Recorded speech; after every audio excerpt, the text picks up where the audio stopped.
Good morning and welcome to Sunup on 7. My name is Jonathan Samos-Khan. Good morning, everyone. I'm Kevin Mendes. Welcome to your Wednesday episode of Sunup on 7. We started the month fiery and the Wednesday fiery. So thank you so much for joining us and welcoming us wherever you're watching us from. Let's tease them what can they expect on today's show. Excitement is going down because, of course, I'm wearing pink and I'm hoping everybody starts wearing pink because it is Pinktober, Breast Cancer Awareness Month. We're going to be talking to Dr. Koye about breast cancer and, of course, giving you all the nitty-gritty things that you need to know, giving you those reminders that you already know or things that you don't know at all, but you want to know. Stay tuned for the exciting conversation. What else do we have, Kevin? What else do we have? We have a great couch talk to go through with our viewers today. So you're welcome, again, to give your perspective. You're watching via Facebook Live. Totally welcome those. So all that and so much more, because I hear giveaways and everything under the sun. You know what you need to do. Put your comments in the comment section. Make live interactive fun. Judging and respectful, of course. Yes. Let us go to the couch. Let's go. Hey, let's do it.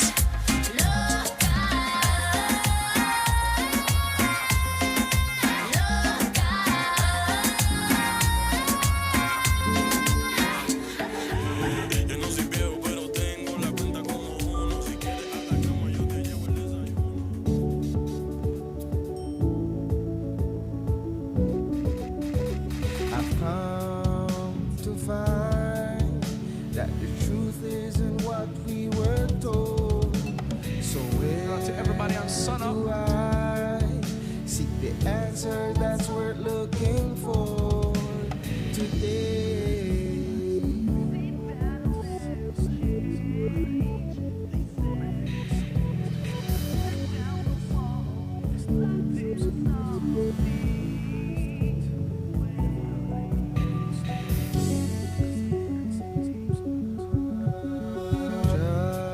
Just in time, and he's here to talk to us about writing appears on the show that we're on right now.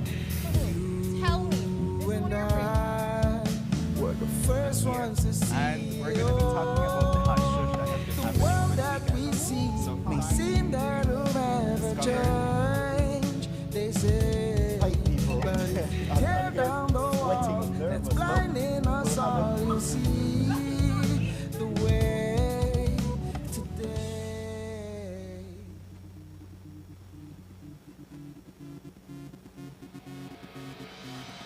A place to call your home, a place where you can grow.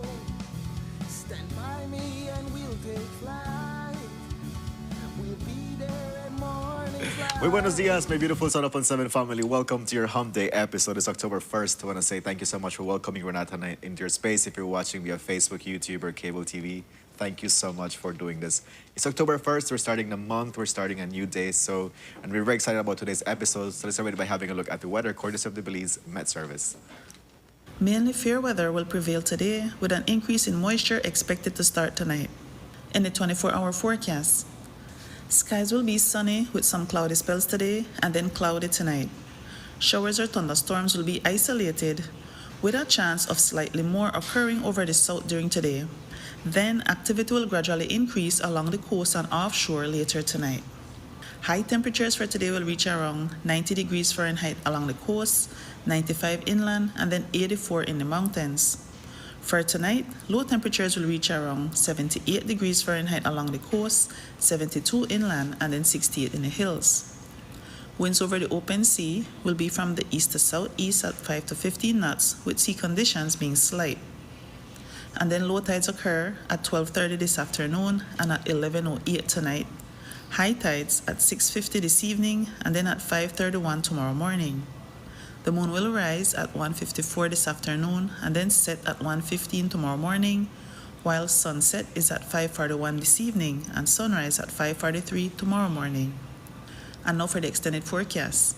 A few showers and isolated thunderstorms are expected around the country on Thursday and Thursday night. Then in the sargassum update, there is a medium to high chance that a few more sargassum mats will drift ashore during the next few days, producing moderate impacts, especially over the northern half of the country. And finally, for the tropical weather outlook, at 3 a.m., Hurricane Humberto was located near latitude 35.8 north and longitude 67.3 west, or about 280 miles north-northwest of Bermuda. Humberto was moving to the northeast at 14 miles per hour, with maximum sustained winds of 80 miles per hour. Then at 6 a.m., Hurricane Imelda was located near latitude 30.7 north and longitude 71.3 west, or about 395 miles west-southwest of Bermuda. Imelda was moving east-northeast at 21 miles per hour, with maximum sustained winds of 90 miles per hour. Please note that neither of these systems poses any threat to Belize. And this has been this morning's weather report from the National Meteorological Service. Folks, that's our weather update. So again, we encourage you to stay tuned to it, to plan accordingly your day and whatever activities you plan to engage on. It's always good to stay to your reliable news sources. But definitely it's October 1st. I want to say welcome to a new month. It's going to be very exciting month. How do you feel today, Ren? I feel really good. I'm always excited to take on a new month, a new day. I always feel like it's an option, or it's a opportunity for you to renew yourself, renew, relationships, renew whatever it is that you're trying to do, because I think sometimes we wait till the new year to be able to do things differently, but every day is a new chance to do something a little bit differently. So that's how I'm looking at it, and I can't believe it's October already.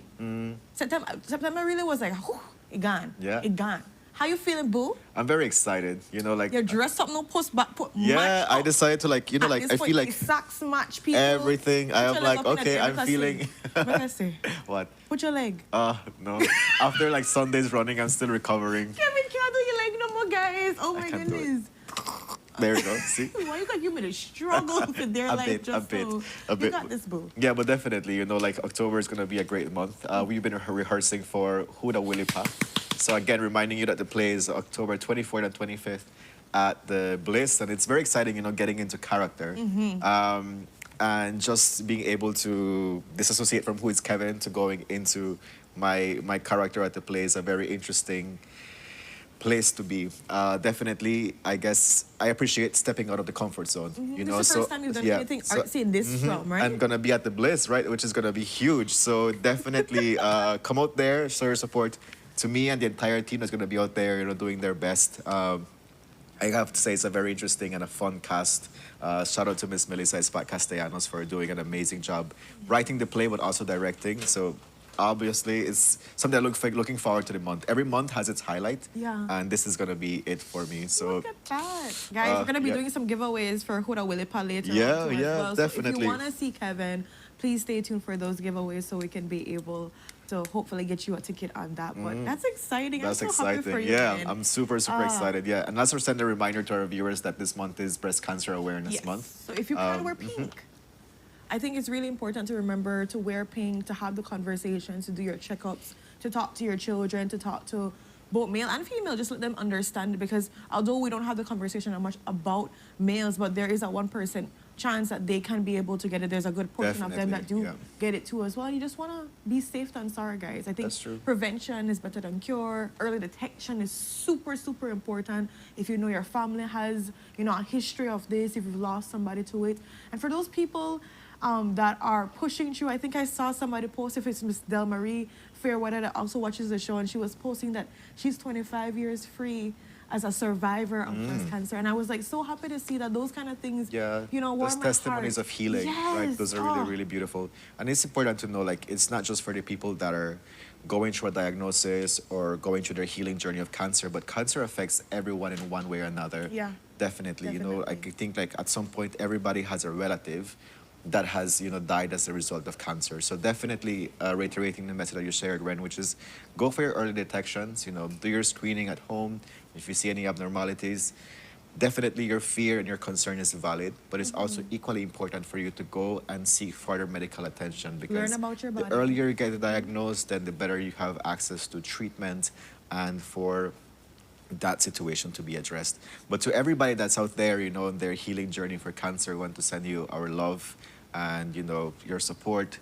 And definitely we wish you all the best on your treatment. And big up to all the family members that have been supporting all of these survivors that are making things happen to us. Well, like, family members don't get enough credit sometimes, because it's a struggle to, like, be that support when you need support at times. So big up to every single person out there that has been supporting, encouraging, loving, whatever it is. We really, truly appreciate you helping with this journey.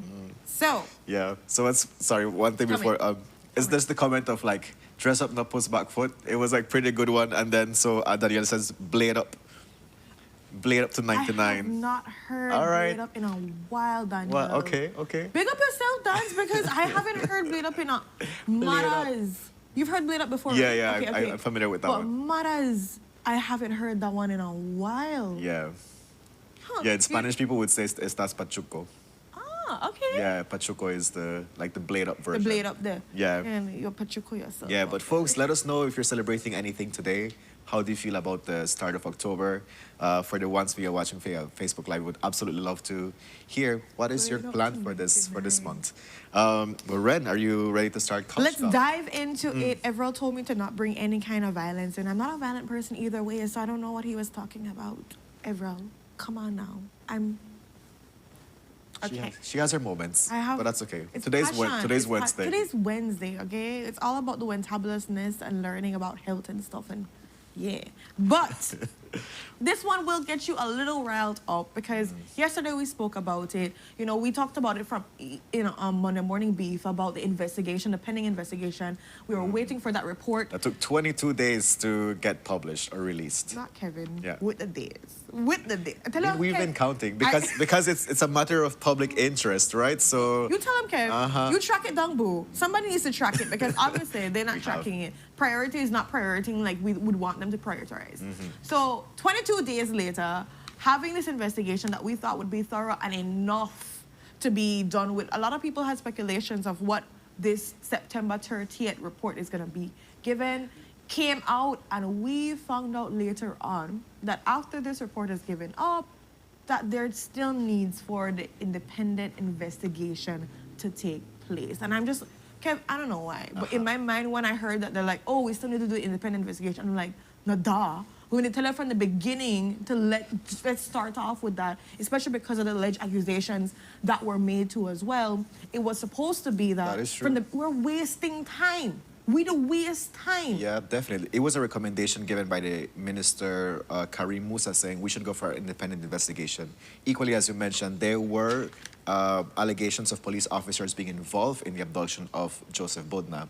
So definitely, it raises eyebrows saying, how will the police investigate police, right?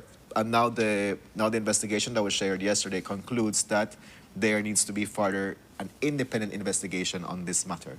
But what I think is, I stick a pin in that, what I think is interesting about this is that even though they're doing this independent investigation into this matter, they're saying too as well that now being reinstated, Dr. Rosado as the Commissioner of Police, that he's not supposed to be investigated.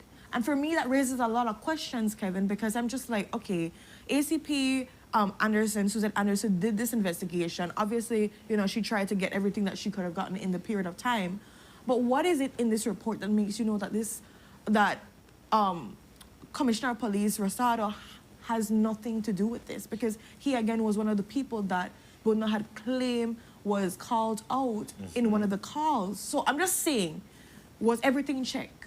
What's going on to us? So because this now makes, you know, when you do the independent investigation, when whoever is doing it, you go through you cross your T's, you dot your I's and everything. How if you want call up Dr. Rosado? How if you want go and check your phone? He's off limits. He's in the clear. And I'm That is like, true. how is something you found uncovered or, you know, came out of the cracks or so forth is a little piece that would be able to tie into this? Are you now not able to be able to even question him, to see documents, to see files from phone? That raises a lot of questions. Like, how are you so sure? I hear you completely there, and I do believe that the press statement was not enough for people to be able to know what really this investigation unearthed. And this just coming to this conclusion of two things. One, an independent investigation is to continue, and Commissioner Dr. Rosado goes back on duty, and that there was like none of the evidence implicates him. And definitely what you mentioned is that, so the investigation that was conducted says there's no evidence that implicates him. So if the independent investigation takes place, then as you mentioned, will he not be investigated because he's already cleared off? So how does this changes things? And you never know what these independent investigation, because whoever gets this position or gets this job then thereafter, we don't know what they can unravel. Yeah. And so my thing is like, I don't think anybody should be in the clear. Everything should be on the table to thoroughly go through, to decipher and say, hey, all right, yes, now after this independent investigation, and I'm laughing because somebody saying, imagine what investigation, they tell you need an independent investigation. It just feels like a cycle of like, we don't really want answers, we're just doing something to give you the hook of thinking that we're doing something. Because in the press statement it says it's based on the high level of public interest, rather than saying this was a criminal investigation, because we're talking about a Belizean national that got abducted and ends up in Guatemala. So irregardless if it was Joseph Budna or whosoever, it's a national that in Belizean territory in front of a police station gets abducted, and next thing you know, he is there. So it's beyond just this being, you know, like a fanfare or just, you know, causing like an uproar, but it's somebody like a Belizean national that ends up somewhere. So like, how will you not put much emphasis or much urgency into this investigation?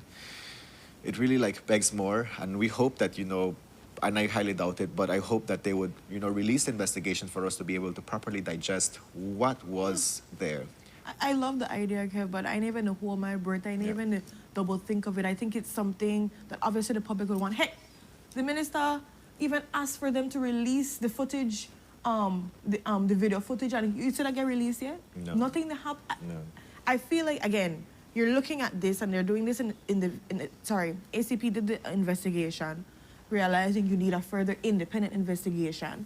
So people are asking, was this investigation that ACP Susan Anderson doing, was it just to clear Dr. Rosado to bring him in? I'm not sure. But again, we have more questions than answers, and people just feel like you just string me along. Like I just string you along. I just give you just enough till you get to make you exhausted. think that I did do something to deal with the situation, but you need to get answers. Right. Yeah, I hear you. So definitely stay tuned to how this story continues to develop. What we do know, and we want to pull back on what the press statement shared, is that Commissioner Dr. Rosado is back on his duty as Commissioner of Police, because on the press statement it says that the evidence does not implicate him in any way. But it's still a controversial return from Dr. Rosado because on his, statements during the investigation, especially during the initial part when this abduction took place, he said in his statements he made very controversial or things that were not triangulating with each other, right? Saying, okay, it was like this vehicle, then no, it's like this vehicle, then saying no, police officers were involved, then there's a video that shows police officers involved.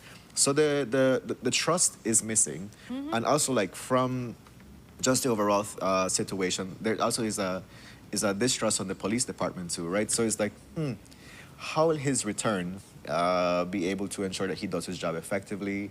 How does his return means that the police department is going to be like boost his morale and be able to like follow his sense of authority? Because people are questioning, him.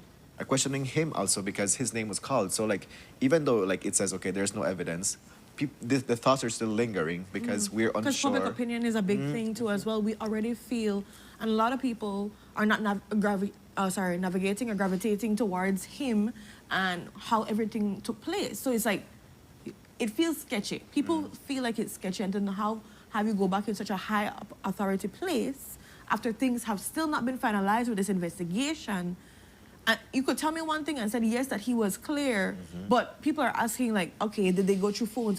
How thorough was the investigation for him to showcase that it was not done, that he was not involved in? And again, now still stating that now this independent investigation can't bring up nothing for him. Aye. You know what, guys? We'll keep you posted, but letting you understand that officially Commissioner Rosado has been reinstated back too as well. So we move right along.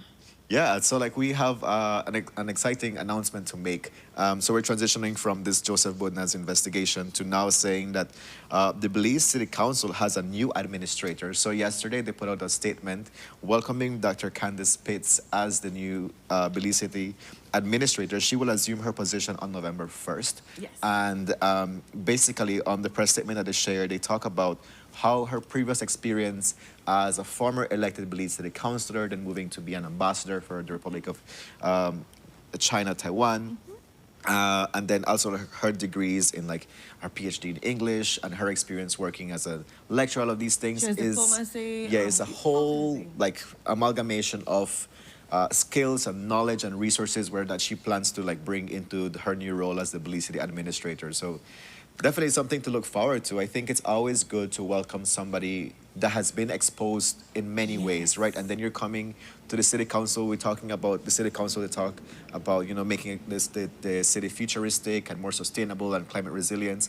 And I think being in a space like Taiwan, for instance, really like gave her a good paradigm about how these things should be working. So I'm excited. I am excited too. And I know that this has been a controversial position for a while back from the unfortunate loss, and then of course now trying to fill the big shoes of city administrator. So I feel like now we're in a better spot. So she goes into, like we said, on November 1st, and we're welcoming her with open arms to see exactly, where she takes the city council to as well, and the guidance that she can be able to give. Because as you know, the city administrator is like basically very much high up on that level of decision making, running the finances, making sure everything, goes according to plan too as well. And it's not an easy position to fill in, but she's very much credible and very much accomplished to be able to carry on that position. So we look forward to seeing what she does. Yeah, so Dr. Candice Pitts, we wish you all the best on your new role as the city administrator of the Belize City Council. And if you're tuned in, we would love to have a conversation with you on the couch. Yeah, talk about, dreams, ideas. Dreams, what is your plan for the city council? That would be a great conversation to have on Sunup on 7. Let's move on to our next couch talk topic. And there was a police memo that was issued that caused a bit of confusion among law agencies. Yeah, so like you mentioned before, a directive was sent out, and normally, as you know, that there's a great working relationship between like business tax agencies as well as customs, immigration, forestry. All of them work along with police officers in case there is a quote-unquote bust, in case they meet something on the way of they're doing their responsibilities, they can be able to call the police. The police would come in, deal with their investigation, or collect the item thereafter, right? And so that's normally the way that it goes. However, this directive looks at now that all of the relationship, all of the coordination when it comes to retrieving from a call from maybe customs or immigration and so forth must get the highest authority of approval to be able to be carried out. So I'm going to put an example here.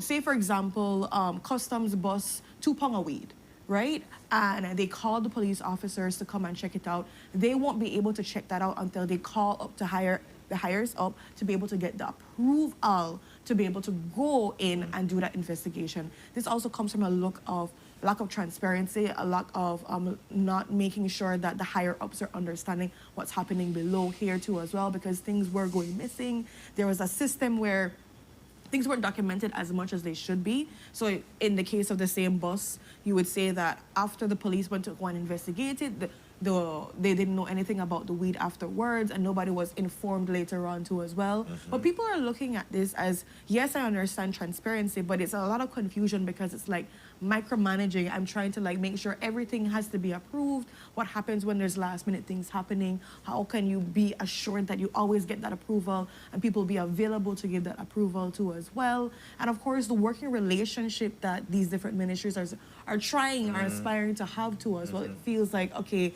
now I have to double check with the police officers to make it happen. What are your thoughts on it, Kev? It does cause a bit of confusion in terms of you're shifting how things used to work. Yes. Right? I call you up, you call me. Yeah. And then we don't know No, what I have happens. to make sure your Exactly. boss knows. Yeah. Then you come and then you have to get the approval because Right. you can't just come just like that. So Then it you- definitely, for people that are used to a way of operating, they're going to be confused because you just pick up a phone and you just say, hey, this, they are, and then you just follow up. So leave it to your agency and then you follow up. But now this next step is aiming to regularize how this process works. And I feel like it's about time that it happens, to ensure that everybody is aware of their roles and responsibilities. Very true. And what is the proper follow-up mechanism, to ensure that, okay, like I am able to trust you as my collaborative agency and saying, okay, I'm customs and I found this weed. I hand it over to the police department. I am sure that, we know what happened to it, what the investigation looked like and all of these things. So it helps to foster a collaborative environment. That's my thought. And it was about time that this was occurring. So everybody's aware of what are the proper operating procedures for investigations or incidents of this matter. So for me, it's very welcome. But definitely, I can see where it can cause confusion when you're already used to operating a certain way. And police, and now you have struggle with this change, especially when it comes to hierarchy and changes and new procedures that you have to be carrying out. Like you mentioned, I love that you said we're already used to this way of working. We just call you up, Kevin pull up at the spot, things happen. But now I realize I need to call Jules. And then Jules have to say yes. And then Jules can authorize Kevin to be able to go and check it out. And then Kevin is going to come too as well. And sometimes people, I'm wondering now that if this is going to cause a thing where there aren't stuff as reported to the police because of not trying to get the approval or not reaching people. I'm just saying, I'm looking at these things of how issues can be caused or people, their lack of information, lack of reaching persons. There's so much stuff happening that could cause issues. But of course, we welcome transparency. We welcome accountability. We also welcome information being known from top to bottom to make a better understanding of all, roles and responsibilities and what is being done, because I think day-to-day activities often get swept under the rug. We have police officers sometimes operating in their silos and doing their own thing, and that's why supervisors or so forth don't necessarily know what's happening. And this stops that from happening.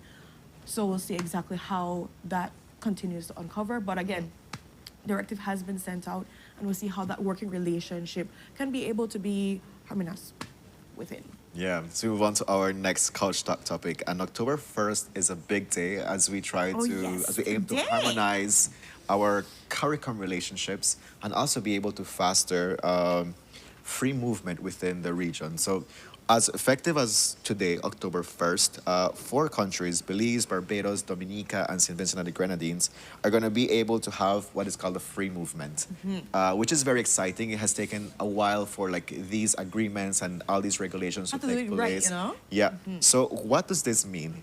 So it does not mean that you, by free movement, means you get a free plane ticket. No, because for some people understood. People thought that, but no. Maybe, boo, I wish I was in the club. Yeah, I want to go to Barbados. I'm gonna catch flight I'll go long to Dominica. time. That is true. But what this free movement between this CSME agreement means that if a Belizean goes to like any of these other 3 countries, then they're going to be able to have an indefinite stay. So once you go there, you're going to get either a stamp on your passport or electronic notification saying you have an indefinite stay in these countries. You also will have access to education and healthcare, which is very big because, you know, if you don't have health insurance when you travel, like, oh my gosh, that need is to suffer if something happens to you, if something happens to your family. That's a scary situation so to knowing be that you in. can go to Barbados, Dominica, or St. Vincent and you have access to healthcare and education is very big. Also, that they're going to be able to monitor by the agency and crime, monitored by agency and the crime security, agency of crime and security, which means that of course, not everybody's going to be allowed entry into your country, right? So everybody's going to go through a due process where the person that's going to be coming into your country poses no threat. You have to do background checks. You have to screen. I have to know that you don't have a former criminal record or something, because you could come in, Kevin, you want to go do your whole drug trade, whatever it is, too, as well. And they didn't know that you're involved with some gang or something like that. And yes, it's free movement, but we also have to be mindful of who we're letting into our country to give access and exposure to our citizens. So very smart. We have to do that, guys. I mean, I get it. Like, no discrimination or so, but at the same time, there are checks that needs to be done to make sure that anytime they can hurry, they pull up at the spot. Yeah, that's a very valid regulation that I feel was necessary to put in place, because I feel like people have queries and saying, we just welcome everybody now into our country, but definitely they're saying, no, not everybody is allowed. And also as it regards to healthcare and education, other people may feel that we're causing competition, right? But what they're saying is that whenever somebody comes in, there's a mechanism where they're going to be able to follow up.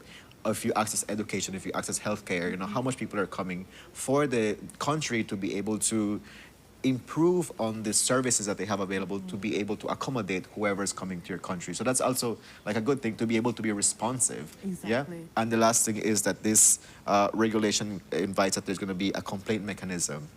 In case things do not go as planned, they have an agency that's going to be in charge of monitoring what complaints are coming in to improve the collaboration between these 4 countries.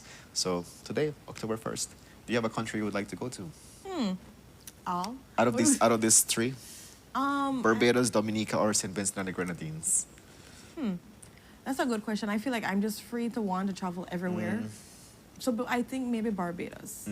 I think because I just, from how Prime Minister Mia Mottley has, you know, run the country and seeing, for me, it's more of a learning thing where I just see how everything is run to understand what could possibly be put in place for Belize, but also just to understand they're kind of a small island with so much millions of people. It's really interesting to as well to see how they work it out.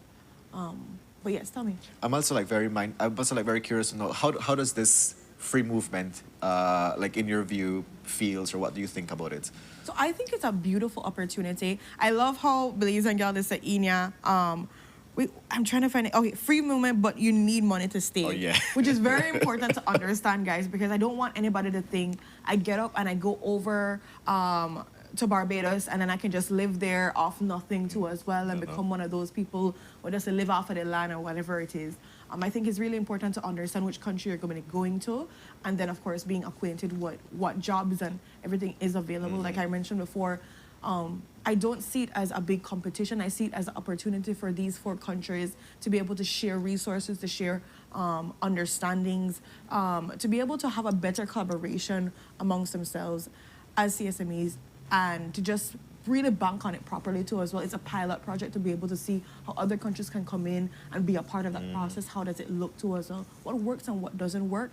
I think it's important for Belizeans that have degrees that are not being utilized right now or being underpaid or undervalued in their jobs to be able to look and see what these countries have available, to also assess the situation in these countries to see cost of living, and seeing if it is feasible for you to go to a country, because just because a pay look beautiful in that country, you have to assess to see what is the cost of living. Does this actually make sense? What is the cost for the rent? What is the cost for groceries and everything too as well? Because if I go to this place and I still have hand to mouth, what is the point really of just going to a place? It's just for new pictures, new ambience. It's really that kind of case. So I think it's really important for us to assess ourselves and for Belizeans to equip themselves with the capabilities to go and work in other countries, to go to school in other countries. It offers that opportunity too as well, and for healthcare and these different things. So I think it's a beautiful opportunity. It's just how we manage it, how we bank it, and Belizeans need more information on it. I know somebody was asking, do we still need a visa to travel? But if you're catching a flight, yes, you do still need the visa to travel, the U.S. visa. That is too as well. They're not just a pass you through. Yeah. But we're talking about being able to go into these countries with no issues and problems in that sense. That is to true. us. That is And again, Kevin mentioned the vetting. So that still is something to understand in the whole mix of it, not just pull up to the spot. That is true. That is true. So no visa is needed for CARICOM countries, but with these countries, at least you have an indefinite stay, which is different because if you go to Trinidad and Tobago, they would give you like 6 months or 3 Yeah. months. This But is this one you is stay as indefinite. long as you want. As long as you can afford it, yeah. As long as, not the afford. The afford. Yes, you Yeah, can, as yeah, long as you can afford. that's real, right? But definitely, it's a great thing to welcome. So if you're thinking starting new, maybe here's your calling, the sign that you needed to start new on October 1st. And I really encourage young people that are going into different fields to see what fields are needed in these countries, to see what you're studying to as well, how it aligns, what courses you can be able to take to as well. You have to make yourself marketable, not just for Belize, but regionally too as well. Yeah. And it's important that you start these things here. Yeah. If there's one thing that I hope that this prompts is for Belize to be this Central American and Caribbean hub where we have like Ooh. flights connecting directly from Belize to the Caribbean Kevin. region. Because let's It'd be a avoid prayer. U.S. and Panama. It'd but be a it prayer. definitely can prompt this. So I'm hoping that would happen. Being able to fly and visit the Caribbean with more convenience. Yeah, we need We move something. on to our last couch talk conversation. And yesterday, beyond the unfortunate one. forestry department reported an unfortunate incident of a jaguar that was shot and mutilated in the Malacate area of Independence. It's a female adult jaguar weighing approximately 110 pounds, which they found to be shot and also tampered with because a canine tooth was missing. So the forestry department wants to remind all Belizeans that it's illegal to do this, right? You know And we have a Jaguar Reserve, people. Please understand that we only protect. Jaguar Reserve. Thank you for that too. We protect these animals. We don't go out and hunt these animals. So for anybody who to get happy or frantic or or wanting to do that, please make sure you don't and teach your children not to do as well, to respect these animals. I think it's really unfortunate to see this happen. Understanding our yeah. country's state and how we're trying to protect our animals and this Yeah. The forestry department also does acknowledge that there may be human and wildlife conflict, especially as regards to a decrease in habitat for jaguars, because of ranching and agriculture, which is decreasing the forest, right? So these jaguars may come in contact with humans or like livestock. So if you do have such conflict going on, to call the forestry department for them to do their proper assessment and to the see way they how can to be able contain help. this Exact- situation. Do not try to be Superman and try to fix it yourself. Do not try to kill these animals. They're asking to please report it because we understand that you might not know how to deal with the situation. We understand that you might have your own animals or your children around, and that's totally valid to be able to want to protect yourself. But let the experts deal with the situation too as well, because again, it is illegal to kill these animals. Yeah. And we're trying. I think there's a fine of $10,000. $10,000, yeah. So play crazy, mess around, and you'll pay $10,000 if you get catch. So be mindful of that too as well. Yeah, definitely. And again, they remind our Belizeans that jaguars are very important for the environment. They're apex predators. They're able to control, the environment. They're a sign that the environment is healthy if they're able to reach adulthood. And as regards to human conflict management, I know that they would come and they would set up traps to be able to capture the jaguar and relocate it to another area where they're going to be able to survive and not affect you as a human being.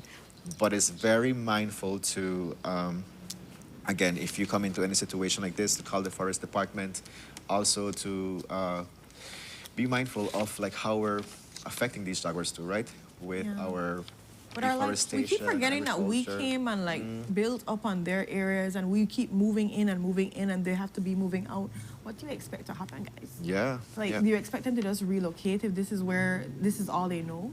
And then when they may relocate to somewhere else area Yeah. where somebody else there. So we just have to be super mindful of that cohabitation between animals and ourselves. Yeah. But we've come to the ending of our couch talk. I do have a couple big ups and birthday shout outs too as well. No pictures involved. She got a list. Just like I got a little list. I was writing on my list because if I don't, I'm going to forget. So I want to do a belated birthday shout out for Miss Yvonne Vernon, who always watches the show too as well. Okay. So I know Miss Yvonne, I'm late with this thing too, but I'm sending you all the love and happy greetings for this new chapter. May it filled with health and love and happiness and prosperity. Continue to watch the show. Continue to be amazing in everything that you do. Keeping your fire head and your redness and goodness, because she has red hair. Okay. Okay. All right. So it's a whole statement. I baby. love it. Period. I love it. Yes. So happy blessed birthday, Miss Yvonne. And then of course, big up to teacher Dawson from the Wested Preschool. Happy belated birthday. Her birthday was Friday. You know, a million one things been happening Friday, so we couldn't do birthday shout out Right. properly there. But bigging you up, she gave me a little party bag with a dolly and everything. Oh, inside. that's so cute. I just love it. I'm just here. So happy blessed birthday, teacher Dawson. Praying that you keep your spunk and sparkles and your amazing personality that you share with all the people that you come in contact with. May it be a beautiful new chapter for you in essence of discovery and who you are and what you love. And then, of course, one of the actual birthday shout outs is for my cousin William Smith. Happy blessed birthday, cuz may this new chapter be filled with all of God's wonders and prosperities. May you continue to impact so much beautiful lives, yourself and your wife, and may you continue to spread so much shine and light to everywhere that you go to as well. So happy blessed birthday, big head. Big head. Big head, yeah. That's a running joke for us. So Okay. he's my little big cousin, because he's literally 1 year younger than me, but he's way bigger than me. So my little big cousin. Happy birthday, William. And my last big up, and not a birthday shout out, because I posted this long time and they tell me about it every single time, to the point where me want to delete my number out their phone. Like the whole party it got. Big up to Fritz back at airport. Big up to yourself in every way, shape, and form, Fritz. Praying that you continue to be amazing. And see, I did the big up. Now you can like literally put it up and record it. Fritz back at airport. Big up to you. Shout out. All right. All right. Now I'm done. Now you're done. Now I'm done. Well, I'm sure those people are very grateful for your heartfelt and your warm wishes, Ren. But nobody does big ups like you, so I'm sure they're really feeling grateful and your warmth that you just shared with them. So shout out to everybody, and of course, if you're celebrating anything, let us know throughout the course of today's episode, because we would definitely love to celebrate with you. It's October 1st. Let us know how you're celebrating the month and what are your plans. But as we wrap up our couch talk, we have a beautiful sunrise to share with you, so we're gonna cue that in. And this is from... This is somewhere in, not the sea. This is... Oh, no, really? This is Stan Creek Street, Belmopan. A sun rising over UB. I like how it's like all explained. Oh yes, I can see the Stan Creek Street, I yeah. can see the Stan Creek Street. I do the rise like that. Yeah, so the like that rise. white building is apartments. Yeah, Look and at then that. in front of it they have a restaurant. This is definitely that. So don't play around for people that are in the background trying to say otherwise. They don't know better. They don't get out enough. So I lived there for 8 years. Kevin knows. He lives there for 8 years, right? But this is from Jose Espejo. So big up yourself, Jose. Thank you so much for sending in the submission and being a part of our morning routine of sunrises. We truly, truly appreciate it.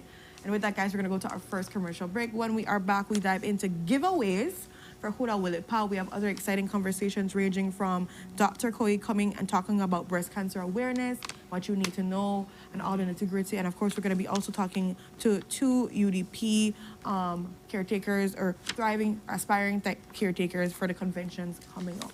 Stay tuned. Yeah.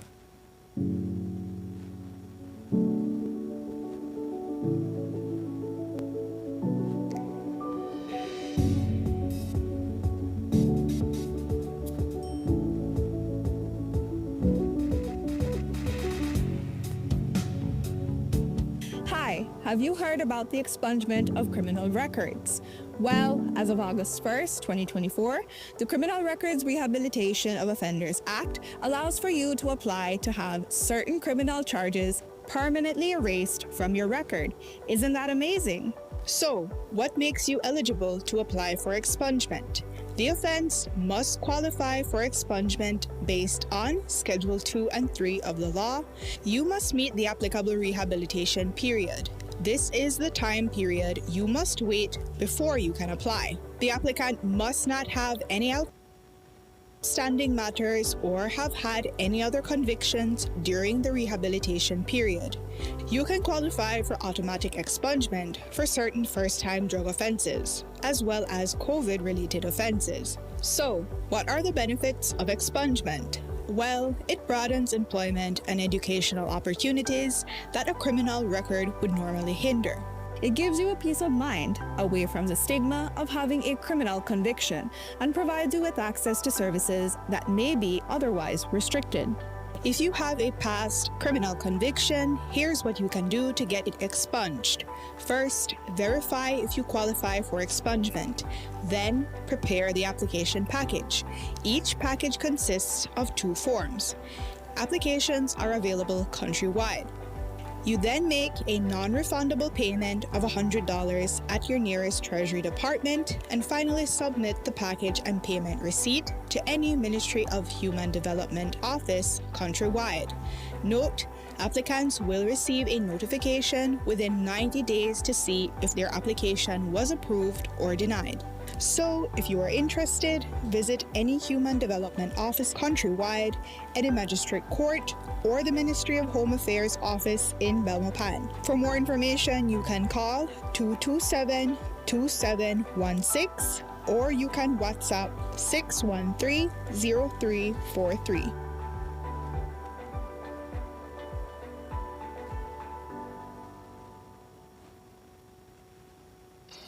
At RF&G Insurance, we're committed to safeguarding what matters most to you, offering coverage mile after mile.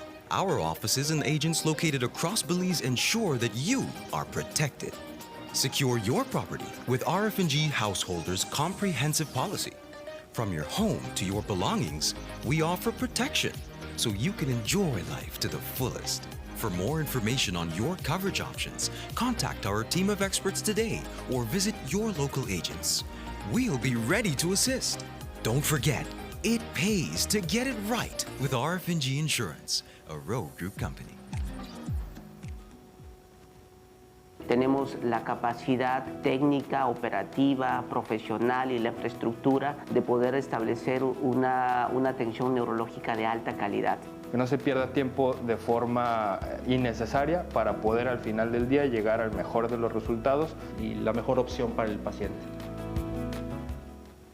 Welcome to the V Department Store. We are conveniently located on Coney Drive in Belize City. That's right on Coney Drive in Belize City. At the V Department Store, we offer a wide variety of groceries, cosmetics, kitchen appliances, kitchenware, electronics, and more. We've also recently expanded to the second floor to better meet your household and office furniture needs. We now have a wide variety of furniture, home decor, and accessories. We have a shared vision for a comfortable and customer-friendly shopping experience. Visit us today and be warmly greeted by our reasonable prices and cordial staff. The V Department Store. Experience the ultimate shopping destination.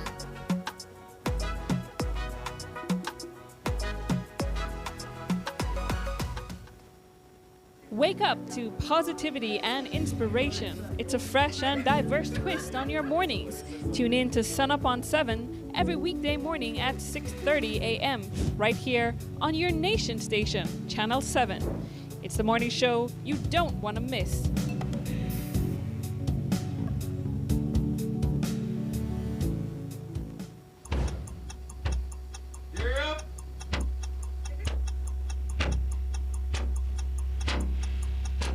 These charter means aren't We're navigating along the coastline. This morning, the 2023 Good evening. Good evening. I'm Sherry Tulsel, And here's what's ahead for you on 7 News Tonight. We've got details of these and other stories in our newscast for tonight. evening with your news. I'm Endure Craft. Please, you're watching the Nation Station, Channel 7.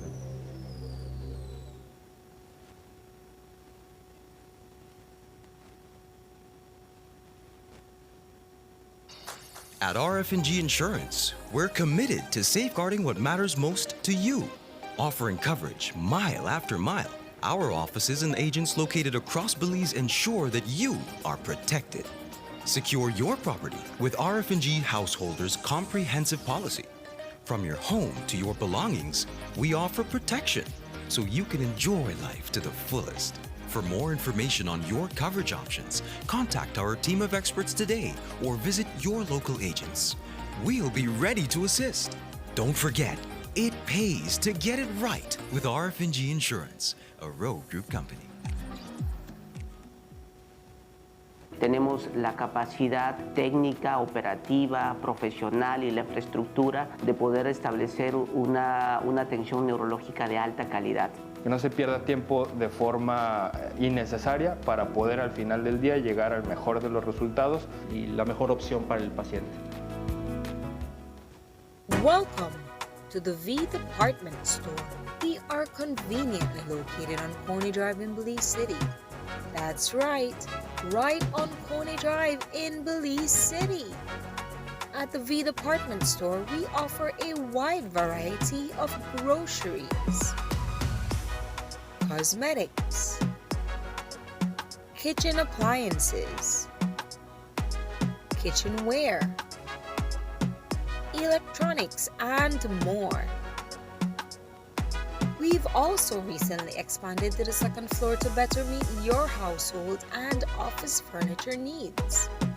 We now have a wide variety of furniture, home decor, and accessories. We have a shared vision for a comfortable and customer-friendly shopping experience. Visit us today and be warmly greeted by our reasonable prices and cordial staff. The V Department Store. Experience the ultimate shopping destination.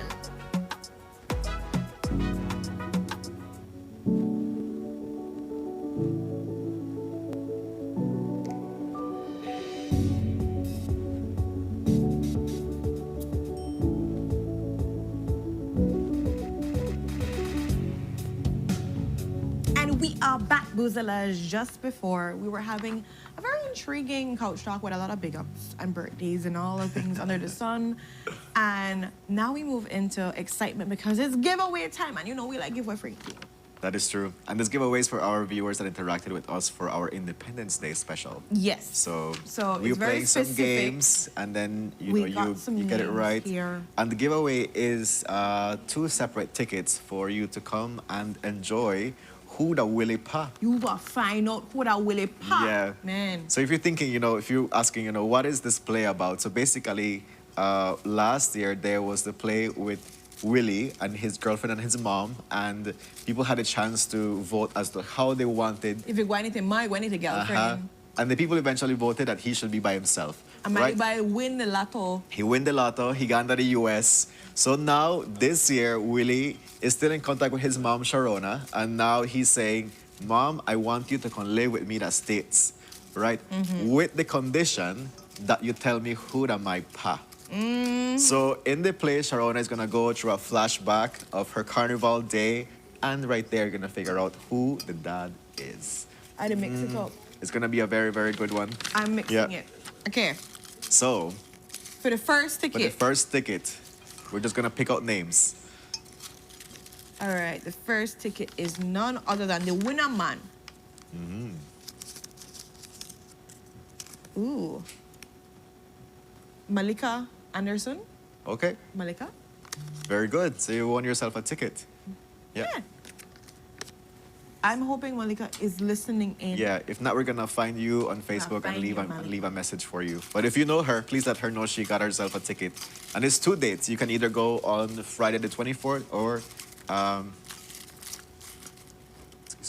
The 24th or the 25th? oh, the But tickets this- are for Saturday This the ticket 25th. specifically Okay. is for the Saturday the 25th. Very well. Okay. Okay. Ooh, something pop out. William Smith. William Smith. He's from Orange Walk.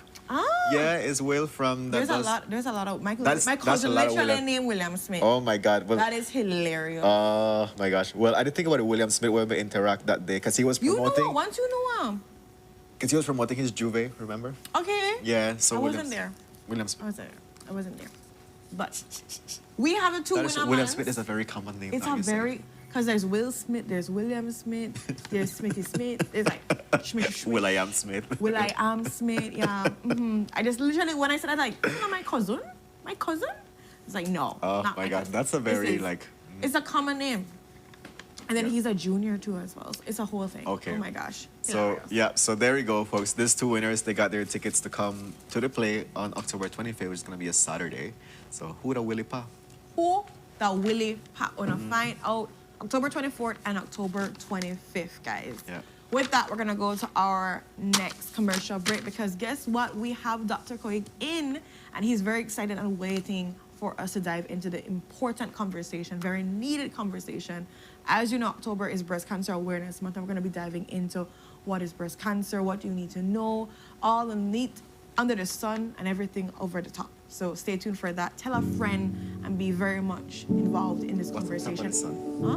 We're gonna find out on the conversation. We'll find out what under the sun and on top of the sun. You'll find out, oh, Kevin, What's on just the like back how of the we'll sun? find out who that Willie Pa on What's on the October back of the sun? 24th and 25th. Bottom Period. up behind. Anyways, guys, we'll be right back because we're our dash. Bottom up behind. Our dash behind the sun. That is left. Yeah, yeah. That is right. Like cousin. The moon, like cousin. The moon. The moon.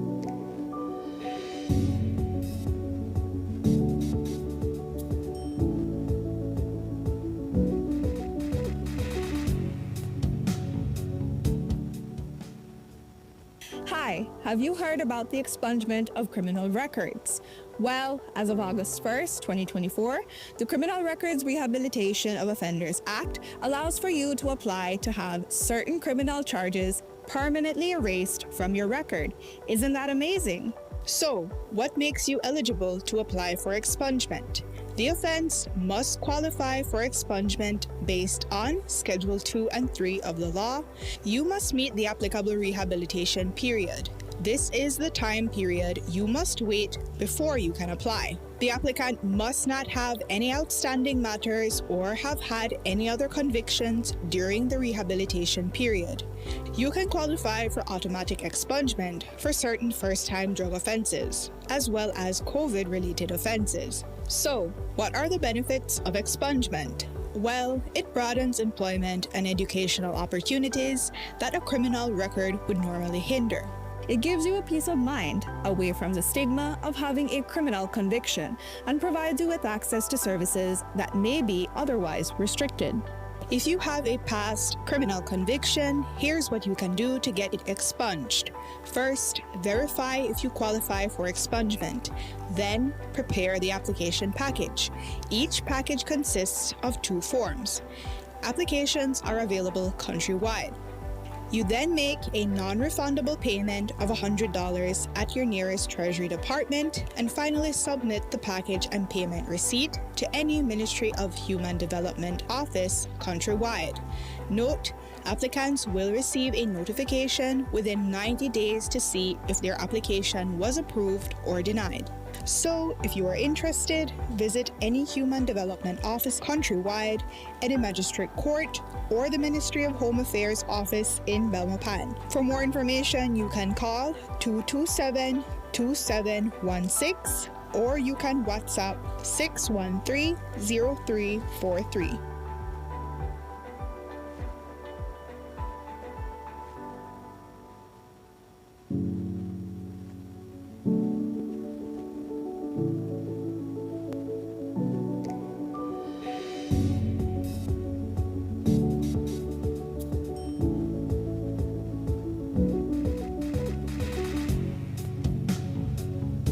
Morning, everyone. Welcome back to your Wednesday episode. Today, we're going to jump into our health and wellness conversation. And we have Dr. Marcelo Koi joining us on set. Today, we're going to dive into specifics about breast cancer awareness, particularly detection and diagnosis, the accuracy of these methods used, and what treatments are available for anybody that comes with the detection of breast cancer. Dr. Koyi, good morning. Thank you so much for joining us once more on our couch. It's my pleasure. I've been here several times. That is true. That is true. How is your energy today from 1 to 10, with 10 being the highest? I would say about 8. You Okay. know, my energy is as the time progresses. You know. So later on your day, Oh, you're gonna definitely have a higher at my energy. peak later on. Yeah. Okay.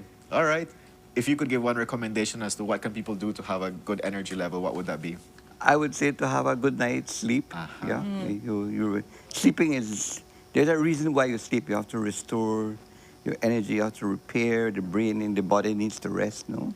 Can't just go. You're not a robot just to go. Definitely not. You get actually there are people who have abnormal sleep patterns, have more mental health problems, have more medical issues. You know, so Yeah. go sleep.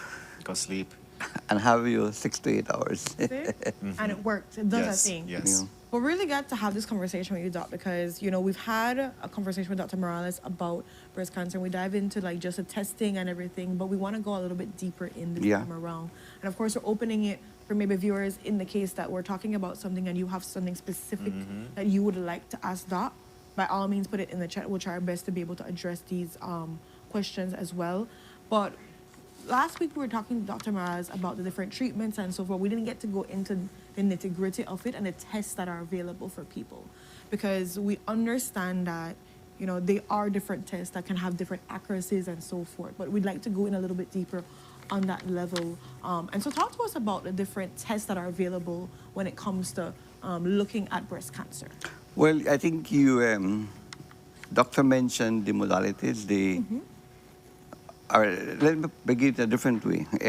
The detection rate is stage 3, stage 4 in the majority of cases. Unfortunately, yes. The survival rate is less as the stage goes up, or the mortality rate goes up.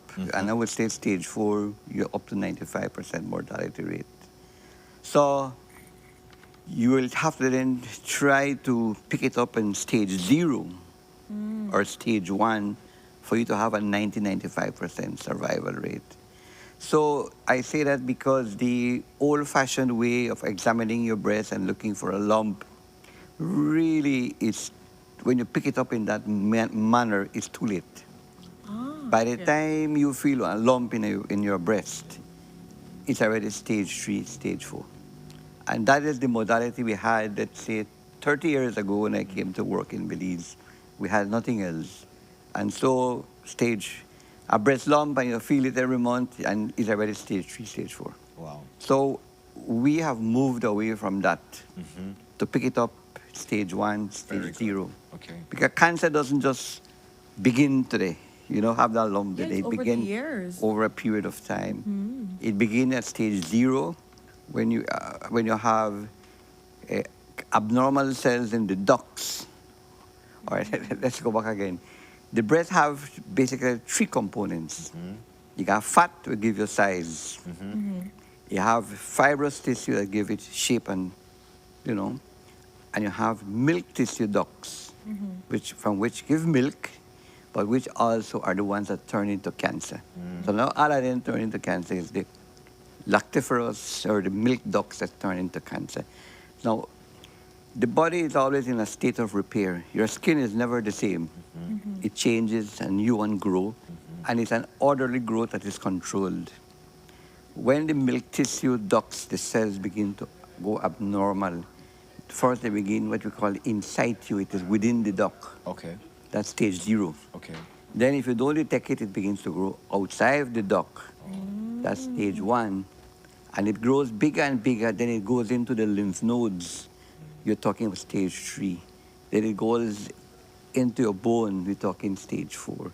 So there is a time span. And so since we now have the good technology, it's better we think about picking it up as stage 0, stage 1. Forget that stage 3, stage 4. We want to move away from there. We want something easy So and simple. That we come then to the faster. concept of screening. Screening is when you do a test when you're healthy. So by the very fact you have a lump, you're no longer healthy. Okay. You don't pass that stage, right? We want to begin when you're healthy, you don't have no symptoms, you don't have no pain in your breast, you have no lump in your breast, that then you begin screening. And the recommended screening time is at 40 years to begin with a mammogram. All right, and that's in that way we can begin to pick up lesions that are stage 0, stage 1. And that's the strategy I think we need to go.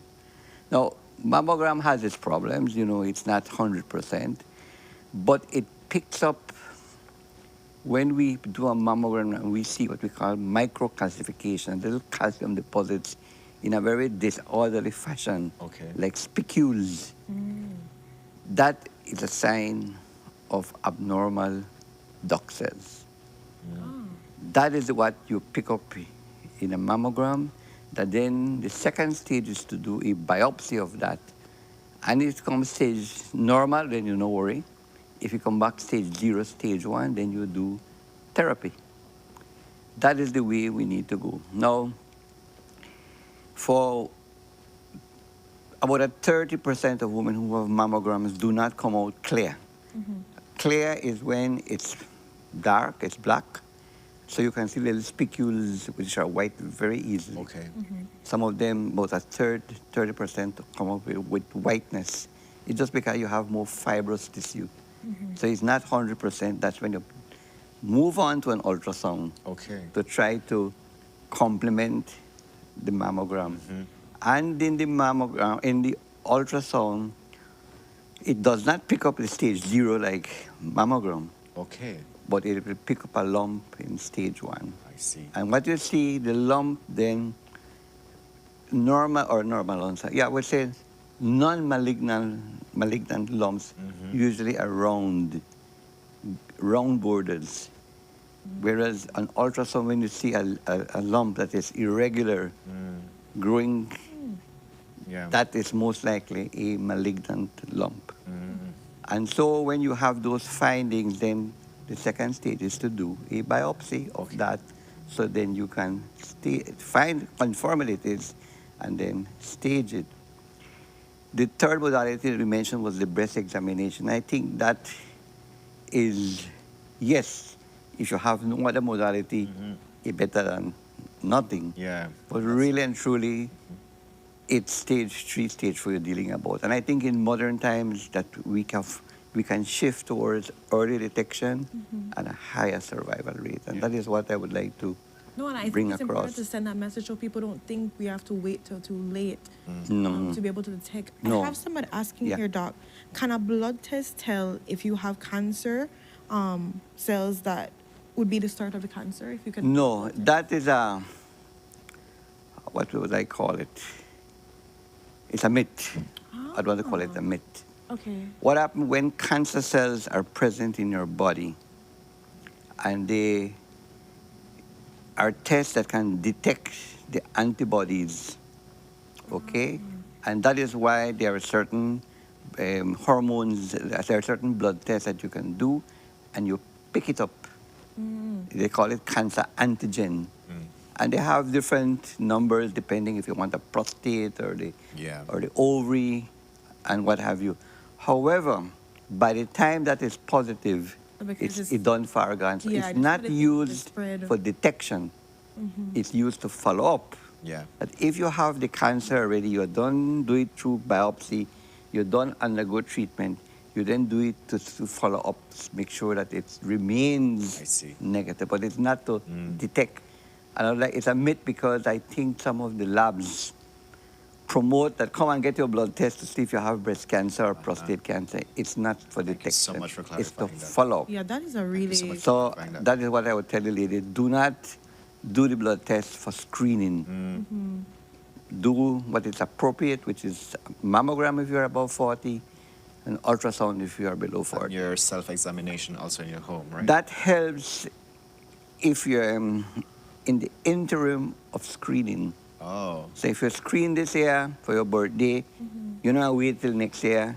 In the interval, you do the breast examination. All right. Yeah. Very well. Thank you so much for sharing with us the different methods and also like how they complement each other for a better diagnosis, for treatment to be available for anybody that's going through this moment. So there's two questions. Yeah. One is saying, is there a relationship between breast sizes and cancer? Between? And breast size and cancer. So Breast what? breast size. The So size like of No, the no, breast. absolutely. I mentioned, I began that before. Yeah. That the lady who have a big breast and the lady from PG who have a small breast, Oh, shucks. the difference is just fat. It's just fat. Just that. They have the same amount of milk tissue. Okay. And so the little lady with a small breast can breastfeed as good as the other So lady. there's no relationship There with is breast no cancer and relationship the size with of the none. breast. No. All right, thank you so much for Has it just clarifying the that. milk? What's he saying? The milk duct tissue. The milk duct tissue. That That's the turns one into cancer. That's what turns into Yeah. cancer. Yeah, Which is correct. interesting to see. Like Yeah. you would Yeah. think that it was the whole or there's a part, but it's just that one function. One That part well, function. the milk ducts are like a tree. If you notice in the female, the nipple has about 18 little holes. Each hole is the end of a duct. Yeah. And so the duct then divides like a tree, and it goes in until you reach the end. You have lots of little ductules Yes. that all feed into a final duct that comes through the nipple. And it's about 18, 20 of them. Yeah. That's so interesting. So the next question is, it says, growing up in the 50s and 60s, we were told to avoid getting hit on the breast because it could cause breast cancer. That's a myth. That's also a myth. That's also a myth. Okay. It's not related to trauma, it's more related to age. Okay. The older a woman gets, the more well, yes, as opposed to cancer of the cervix, which peaks at 40, 50 and disappears by 65. With age, breast cancer increases, and not only breast, but all the other cancers. Why?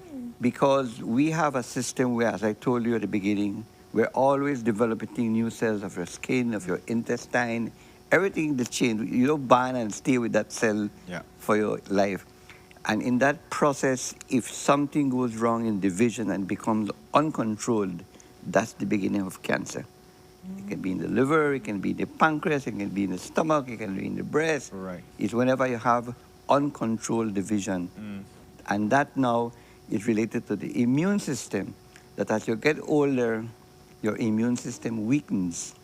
And so then it brings out the cancer cells to grow uncontrolled. Interesting. I want to ask the next one now, Doc, because I've heard some people talk about this, where if you are a mother and you're not able to breastfeed, so you're like, you have that milk that's quote unquote stationed there too as well, are you more susceptible to get cancer? No, as compared? no. Okay. But there's another topic that women who breastfeed have a less risk of cancer cells than women who do not breastfeed. Because there's when the cells in the ducts in a woman who has never had a child, they're immature. And they mature at the time of breastfeeding. And so immature cells can go cancerous quicker than when they are mature cells. So breastfeeding is a protective factor. It doesn't mean that if you have 7 children, you're not going to get it. But the woman who has no children is at higher risk than the woman who has children and who are breastfeeding. So breastfeeding is a protective That's factor. interesting. Because some women, they're saying we don't want to have kids, you know? So- Yes, and that is okay. Nothing wrong with that, but your screen. Right. You still screen. You still screen. That's okay. And your screen, we say age 40 because mammogram is also x-rays, no? But you screen earlier if there's a family history, first relative family history, you begin earlier than 40. There's something called breast cancer genes, BRCA1 and BRCA2. It's very important because these are genes that are inherited, and these are genes that protect you.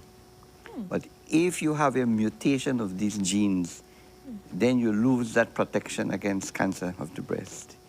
And if you lose that protection and you inherit the mutation, those women are increased risk of breast cancer. These are the women who get it at age 30, 28, young people. And people who are detected to have this BRCA1 and 2, some, after discussion, elect to do a mastectomy electively. And we have several stars that do that. That is true. Because they have the BRCA1 and 2 the mutation gene. Interesting. Somebody's asking now, Doc, because I know we've been talking about these screenings, but someone's saying they want to know if males can have the screening done for them, like if there's that way to detect for them if they have breast cancer during. Well, mammogram. it's kind. Yes, you could if you feel a lump. That is where women don't screen, you know, but they do the breast examination. If they feel a lump, they definitely have to go through screening. Well, then it's no longer screening. Yeah. Remember, but then- screening is when you come, when Early nothing wrong with you, detect. when nothing wrong with you. So for males, it would more be at the stage 3 or 4. That's If you catch it, yeah. Oh, That's why they have a high mortality rate. Any man who get it and you know, stage 3 But and you 4. wouldn't really find men coming to check. No. And would they? And would Because they're not at risk. Like if you remember, one of the risk factors apart from age is being a female. Because the female, the more the female is exposed to female hormones, estrogen, the higher the risk. So women who begin to menstruate early, let's say 8, 10, have a high, because they begin to menstruate, they have a high exposure to estrogen. Women who have menopause late, and you find that when I 37 years ago when I came, menopause is around age 45. Menopause is now age 53. Yeah.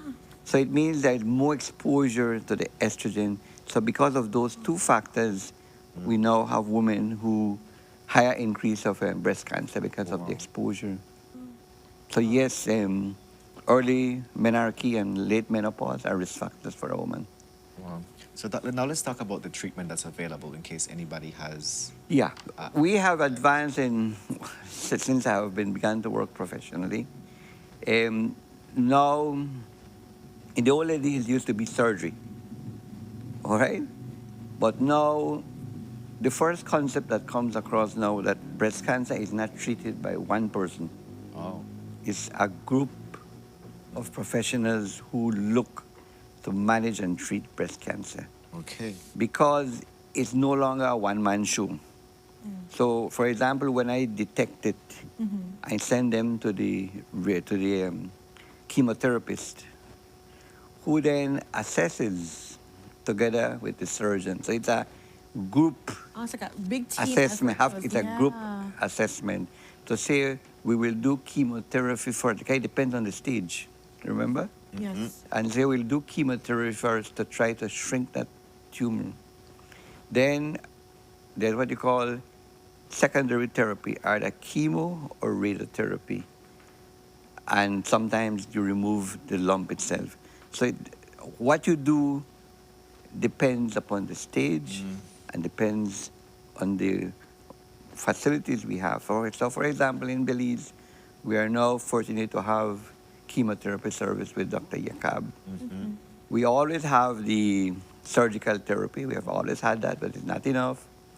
And the hormone therapy, which we also use in certain cancers. What we do not have is the radiotherapy. Okay? And that is all the more reasons we should detect it very early when we just need chemo and surgery. Yeah.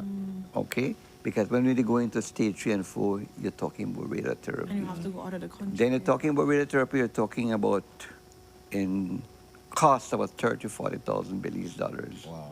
It's super expensive. So that is the problem. Because when you don't have the disposable income and you're not insured, basically you're left to die. Definitely. You're left to die. And that 30 to 40,000, that's just a one time or No, over a period of 2 months. The radiotherapy period, yeah. But that's still a lot. Yeah. For just 2 months. Definitely. No, but remember, it's a combination. Those machines are expensive. Yeah, That's why we don't. We don't have. Well, We don't have- there's more than one reason. One is that it's expensive. Two is that you have the human resources. You're talking about chemotherapy, radiotherapy. So we don't It's have radio, one in countries that are right? able to And do that? most Caribbean countries don't have. I think I know of a Caribbean country where they brought a radiotherapy unit, and it wasn't well calibrated, and a lot of the patients ended up with more damage from radiotherapy. So that's not something you just jump in there and say and do it. I think the ministry, the government had some consultations for radiotherapy from the Japanese. I can't remember which. And I don't know the findings, but I could tell you up front, it's, I wouldn't say it's impossible, but it would mean a heavy investment from government, both in the cost of the machine, the upkeep, and the radiotherapy. Wow, I do hope that eventually we can get there. So, Doc, as we start wrapping up on this conversation, we already spoke about the different methods used for diagnosis, how they complement each other, what treatment is available. So, like, if you can quickly share how to prevent breast cancer, I guess screening is part of it. Yes. Is there any other way how somebody can prevent? Well, screening, I think, is the main thing. Do not wait until you have a lump. It's done for healthy people. I think awareness, which is what you're doing here, education, so that women can be aware. And the good thing is that right now, I would say in Belize, we have the mammogram units available, mammography units. Two, that it is through the NHI system. It's available, so no longer it's a financial burden to screen. And I would say it would be best if you uptake it. And the NHI is, I think, available in the whole country now. I think it's just beginning in the Cayo district, but certainly I think soon it will be available. So I would say be aware, educate yourself, and that's the purpose of this talk. Conversation, yeah. And do your screening. It's available. You don't have to go abroad for it anymore. Yeah. Oh, interesting. As we're wrapping up, I have one more question from somebody just trying to understand. And I like how that they're asking you male questions because I feel like we don't normally ask about that. He's stating is like, why do men have nipples on their chest when they're not necessarily producing any milk or anything? It's just for just the biology or something? Yes, like that? you remember, well, you know what, when you look at what they call the embryology of us human beings, when you're in your mother's womb, you're a fetus, we have about 8 nipples. Yeah, we just like the dog we have 8 nipples, and as the fetus grows, they disappear. We start eliminating nipples along the way. Yeah, you eliminate nipples along the way. That's interesting, yeah. Some women, very rare, but I have several patients that come to see me because they have 2 nipples. 4 nipples, right? 2 on either side, yeah. And one is the main one, and one we call it accessory. And they don't do nothing, do nothing. But sometimes when they become pregnant and they breastfeed, it engorges. Yeah. Really? Yes. And sometimes that is when that woman will realize, but there are, I see 4 lumps now. That's very interesting. But, so it's possible. I'm sure you have a friend who might have 4 nipples. It's not abnormal. So male, when we begin with 8 nipples. Why not 8 too as well? Well, you could. So they become the 2. And then remember, the nipples in the male and the female, the breast is the same, But when a woman becomes, we call it the initiation of periods, menarche, female hormones begin to be produced. And that is what causes the breast to grow. Yeah. And to become with breast, no? It's at the beginning. Yeah. Men produce testosterone, so they don't. So, for example, one of the treatment of cancer of the prostate is female hormones, or So you find now men who are on therapy begin to develop breast. Yeah, because of the increase in female hormones. Yes, because of the increase in female hormones. Yeah, that's correct. It's just so interesting. I really like this conversation, Doc, because I feel like touching and giving some information. Yeah, that's why I said let's do a little thing than what we did before, Okay. Yeah, so it's definitely, again, reiterating that men can get breast cancer. Definitely. But breast cancer is most common in women. Yeah. That is the risk factor, 99%. Yeah. 99%. Is there as we wrap up, is there any, I think it's very important if we can give maybe a sense of hope in terms of what science or research out there in terms of breast cancer, any new treatment? Well, yes, I said the hope here compared to 37 years ago when I come to Belize is different. There is stage 3, stage 4. Now we can pick it up stage 1, stage 2, because now the biopsies that we do when I detect them early is no longer a cut. And because you can't feel no lump, remember? It's just scattered cells that you see, little calcification. So we have to do a biopsy under the guidance of ultrasounds or the mammogram machine. Find the little lesion that you can't feel, and put a needle in there and take a piece of that tissue. And that is also available in Belize. It's done on the local. In the olden days, you used to cut it and look for the breast. We moved away from there. Very, I just think about the process that I want to as well. You just have to find it. With a little needle. Yeah, with the ultrasound, yeah. Yes. Wow. It's so interesting to see how technology has really These are advanced. both, that's what I'm saying. We have it Because of- here. It's just a matter of now that more people access the screening. All right. And that we I have. like what Charlotte was saying. We should not wait until October for breast cancer awareness to be able to start doing these screenings and so No. forth. We need to be very mindful. It's more for awareness, it's October. Yeah, for more for awareness. But But please take some your women screenings. tag it to their birthdays, some women tag it to their I've heard that before. young. Actually. It's just to have a system to say, well, every January, Yeah. We get it, I certainly get more people in October because of the awareness now. But really They're and like, truly, oh, guys, remember to do your test. different women have different alarm systems. One last very interesting But Yes. by all means, ask it. And this says, if you take mammograms for 32 years, Yes. and every year it is negative, is it a sign that you do not have cancer cells? No. No, it's a sign you do not have it, yes.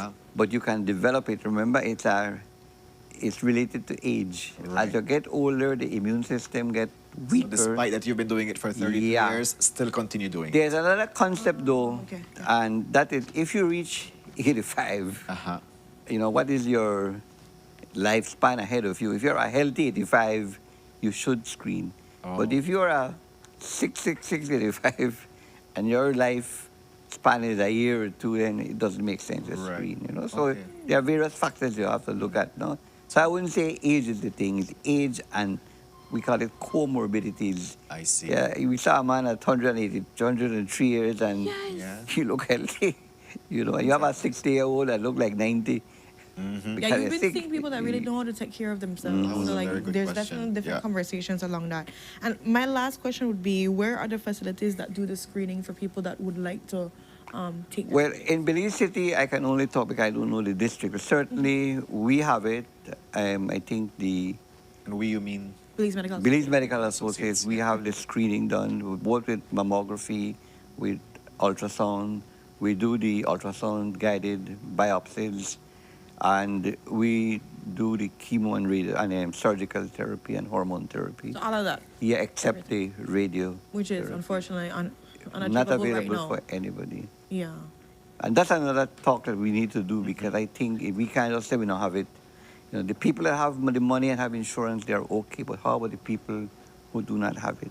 Yeah. Government needs to find an alliance with a unit that does it. And if we know we have 30 breast cancers that need radiotherapy, we make an arrangement for 30 breast cancers.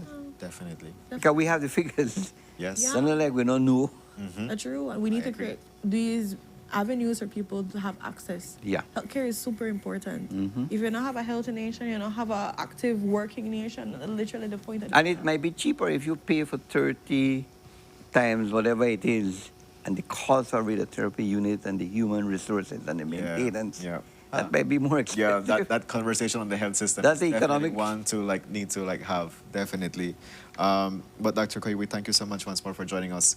Give us a good insight into methods of screening, how they complement each other, treatment, and clarifying some of our questions from And the our myths too viewers. as well, debunking Yeah. the myths that was people super think good. too as Yeah. well. Yeah. So there's a lot under the sun that we got, and over the sun that we got in this That is true. See? And to the back of the sun. On the back, on the side, everything. But thank you so much, Dr. We definitely want to have a follow-up conversation about talking about when it comes to equipment and what we think really needs to do or happen when it comes to pushing technology and, of course, avenues for us in Belize to get access. But thank you again. Good. And with that, guys, we're going to go to our next commercial break, and we'll be right back. Stay tuned.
roads of Belize connect us all. Riders, drivers, families, friends. Every day begins with a little routine and the confidence that life's journeys are protected. From school drop-off through the daily grind and everything in between, each with different roads ahead, yet one common goal: to arrive safely. Atlantic Insurance stands with Belize's riders and motorists with affordable protection, support, and peace of mind for the journey ahead. For the roads we share and the lives we protect, Atlantic Insurance is by your side, insuring you from life's unexpected. Atlantic Insurance, insuring you from life's unexpected. Welcome to the V Department Store. We are conveniently located on Coney Drive in Belize City. That's right on Coney Drive in Belize City. At the V Department Store, we offer a wide variety of groceries, cosmetics, kitchen appliances, kitchenware, electronics, and more. We've also recently expanded to the second floor to better meet your household and office furniture needs. We now have a wide variety of furniture, home decor, and accessories. We have a shared vision for a comfortable and customer-friendly shopping experience. Visit us today and be warmly greeted by our reasonable prices and cordial staff. The V Department Store. Experience the ultimate shopping destination.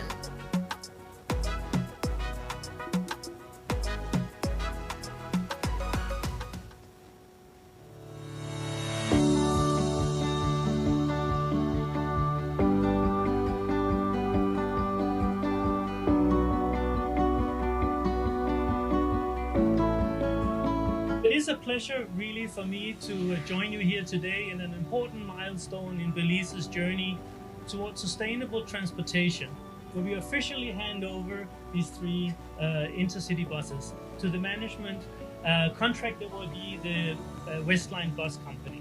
This project is directly aligned with Belize's raised ambition under its updated nationally determined contribution to the UN and its low-emission development strategy.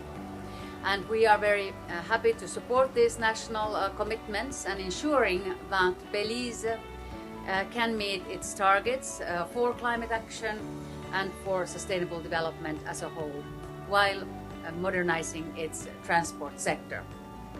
I'm happy that Westline was chosen as the first private partner of the government of Belize. We worked very hard in putting this project together. We think that it is about time that the transport industry in Belize improves. We here, all of us, can share in that vision of one day in Belize very soon, in the next few years. We do not have to be subjected to a mediocre, substandard bus service for our people.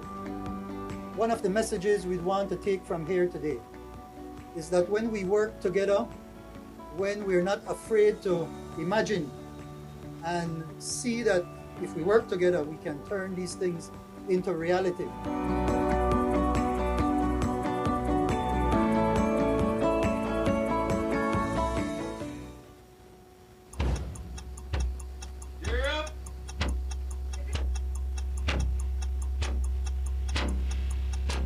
These charter means aren't We're navigating along the coastline. This morning, the 2023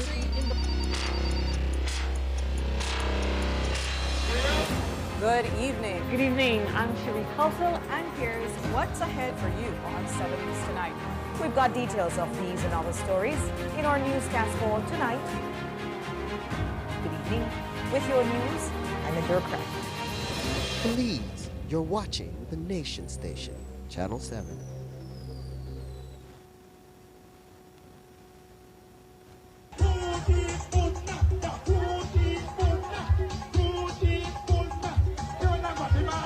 That's the question on everyone's mind. Everyone except John Briceño. It seems he may be going out of his way not to know. Have you asked the ministers personally whether they had any involvement? We never had no discussion. He didn't ask. Why would he choose not to know? Or does he already know the answer?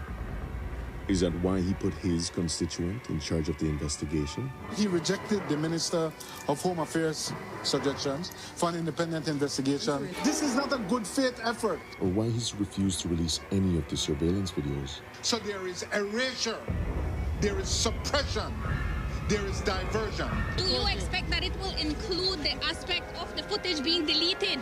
I have no idea about that. The Prime Minister offends every principle of how our democracy works because he refuses to report to the people who elected him. If you wanted to get to the truth, and you don't, you are perpetrating a cover-up. He hasn't asked the questions everyone wants to know. He rejected an independent investigation. He has no idea about deleted evidence. The song on the street is Who Thief Budna? But maybe the real question is, who is Prime Minister Briceño protecting?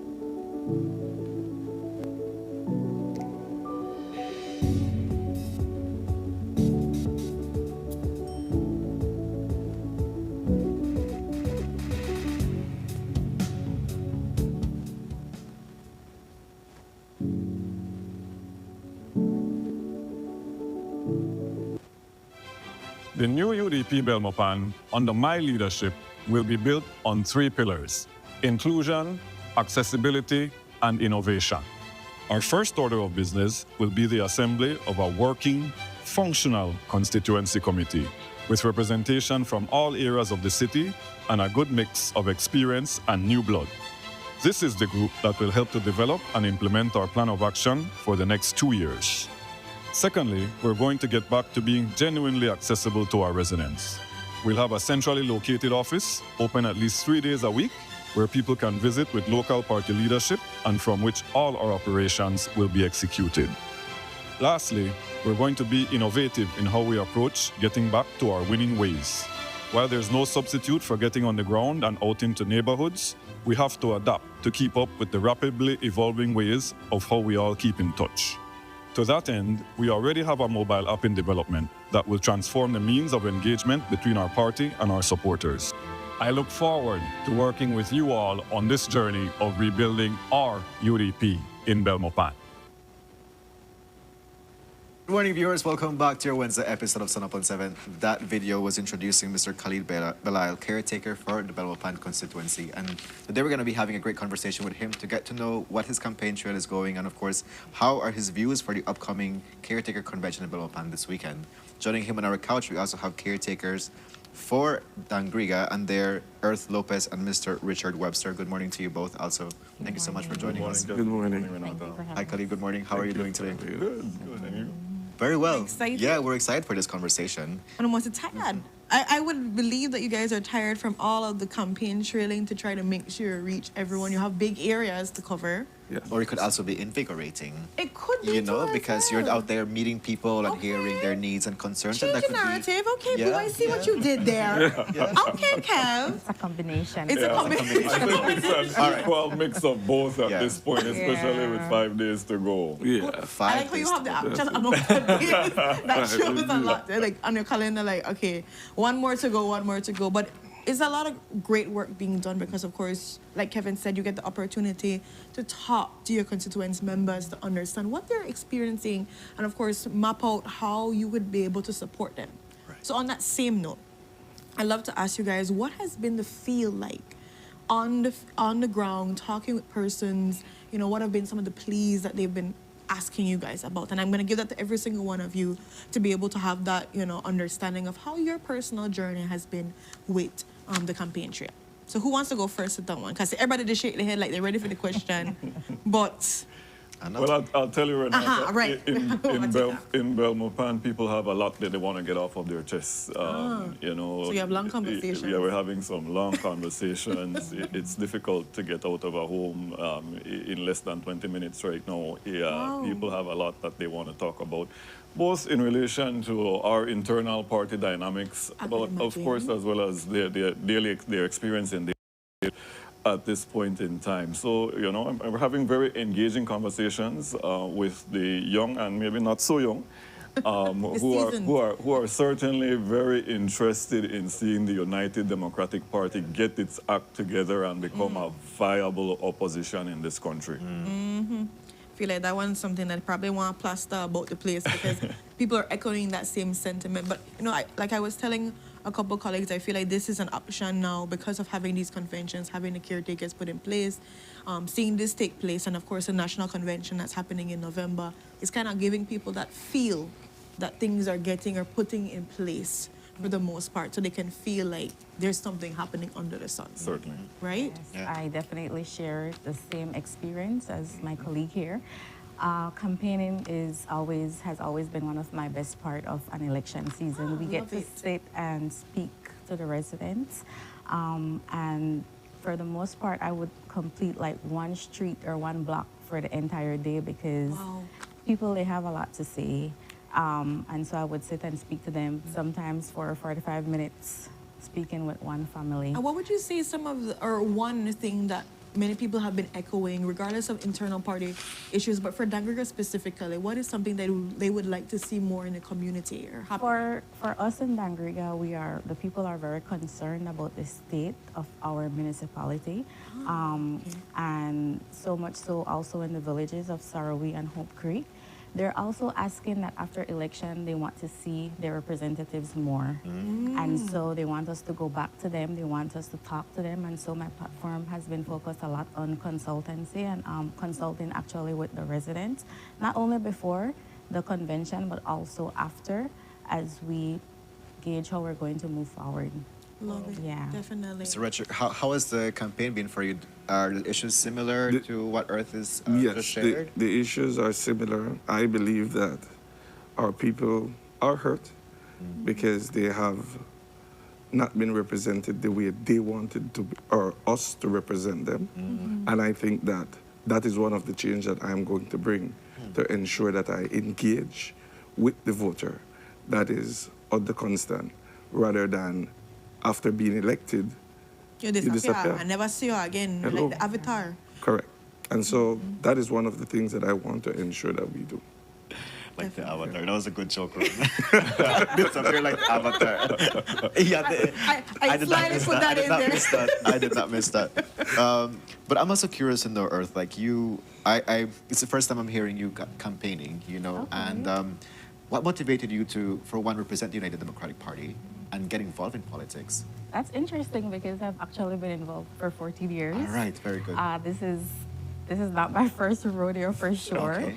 My first convention was 14 years ago when I ran as a councillor candidate for the United Democratic Party. Very good. I've contested 4 municipal elections. Okay. I've served the Dangriga constituency as deputy mayor for 3 years and as councillor for another 3 years. Thank you so much for the clarification. So my question is, what motivated you to now put your hat into this? Yes, so this has always been my goal to one day run for a representative for the Dangriga constituency.